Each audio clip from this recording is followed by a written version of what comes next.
Daniel Denis est économiste. Bonsoir, Daniel Denis. Bonsoir. Vous en pensez quoi? Est-ce qu'il faut prolonger la prestation canadienne d'urgence?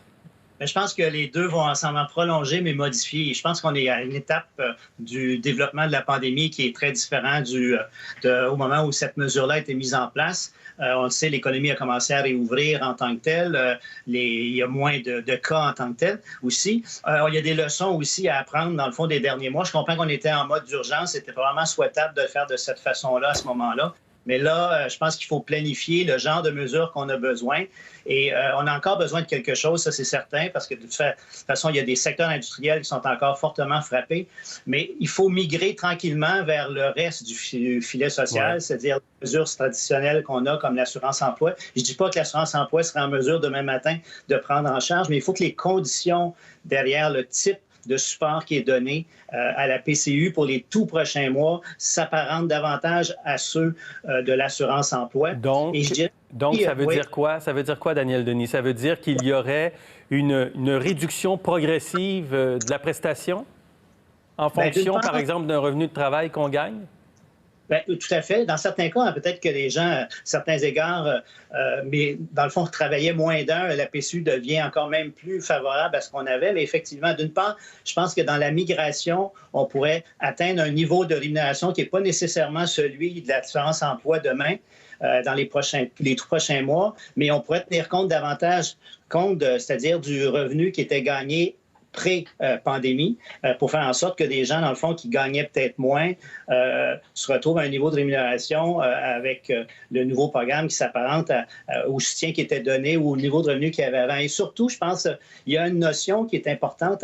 L'assurance-emploi, quelqu'un qui est en attente de rappel est éligible, dans le sens où oui, il faut être à la recherche d'emploi, mais dans la mesure où son employeur a un rappel, puis un rappel, entre guillemets, qui est planifié, on tolère et la personne est encore éligible, admissible à l'assurance-emploi. Une des déceptions que j'ai dans les mesures qui ont été mises en place, c'est la subvention salariale. Oui. Parce que si on dit que le programme PCU devrait migrer tranquillement en termes de conditions vers celui de l'assurance-emploi pour, dans le fond, s'intégrer avec le reste de la protection sociale qui existe au Canada, c'est que les entreprises actuellement, oui, on peut dire peut-être qu'il y a des individus qui n'avaient pas droit à la prestation qui actuellement en profitent. Il y en a peut-être en tant que tels qui ont une désincitation au travail, mais il y a des entreprises aussi, d'une certaine façon, qui actuellement, ça peut faire leur affaire, dans le fond, d'avoir des employés qui sont en stand-by, excusez l'expression anglaise, mais qui sont en attente.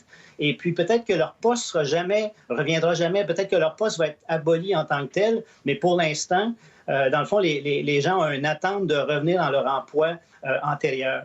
Et, donc, ça ne marche pas, la subvention salariale? Bien, il y a pas suffisamment d'entreprises, quant à moi, étonnamment, parce que c'est une mesure qui est quand même très généreuse de la part du gouvernement.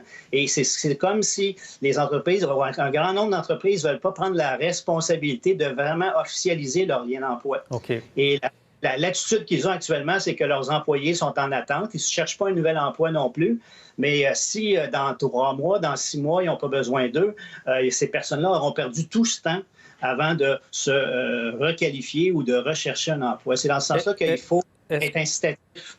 Est-ce que vous diriez que les programmes jusqu'à maintenant, là, ou en fait les programmes maintenant, tendent à ralentir la relance, la reprise économique?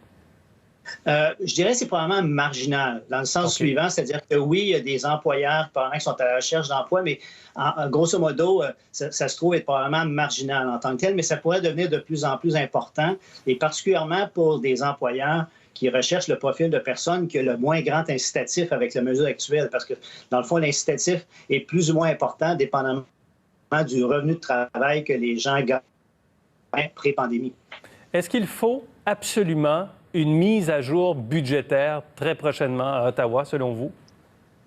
Oui, moi, c'est incontournable. Je trouve que c'est déplorable à certains égards qu'on nage encore dans le flou. Je comprends qu'il y a de l'incertitude. Je comprends qu'à certains égards, il y a des choses qui ne seront pas...